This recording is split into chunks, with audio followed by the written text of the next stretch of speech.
बहुत शुक्रिया इरफान सफदुज़ई, आपने अपडेट किया। और अब आपको बताएंगे वज़ीर आज़म के मुशीर राना सनाउल्लाह ने वाज़ेह किया है कि हुकूमत किसी भी पार्टी पर पाबंदी के लिए डिक्लेरेशन दे सकती है।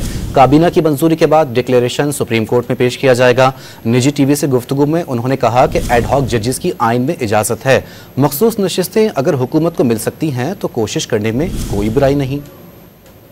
आर्टिकल 17 आर्टिकल 2 के तहत गवर्नमेंट जो है वो एक डिक्लेरेशन जो है वो दे सकती है। अभी तो कैबिनेट के सामने वो डिक्लेरेशन नहीं गई, कैबिनेट उसके ऊपर गौर करेगी और अगर इस नतीजे पे पहुंचती है कि ये फर्दर प्रोब होना चाहिए, फर्दर प्रोब होगा।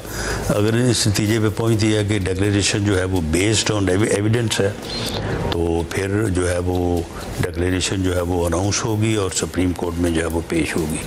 तो यही तरीक़ाकार गवर्नमेंट अपनाने जा रही है। इस बारे में एडहॉक जजेस की जो बात है तो क्या ये आइनी तौर पे इसकी इजाज़त नहीं है? अगर एडहॉक जजेस को नहीं रखना चाहिए या उनका रखा जाना जो है वो कोई बहुत नामुनासिब बात है तो ये फिर आइन में क्यों मौजूद है? आइनी तौर पे अगर हुकूमत को वो सीटें मिल सकती हैं तो हुकूमत को उसके लिए कोशिश करना तो कोई इसमें तो कोई बुराई नहीं है। ये एक लीगल फाइट है। मुल्क जिस सूरत हाल में है तो उससे निकालने के लिए यकीनन ये बजट जो है ये मुश्किल बजट है और इसमें यकीनन लोगों को जो है वो इस पर तकलीफ़ है।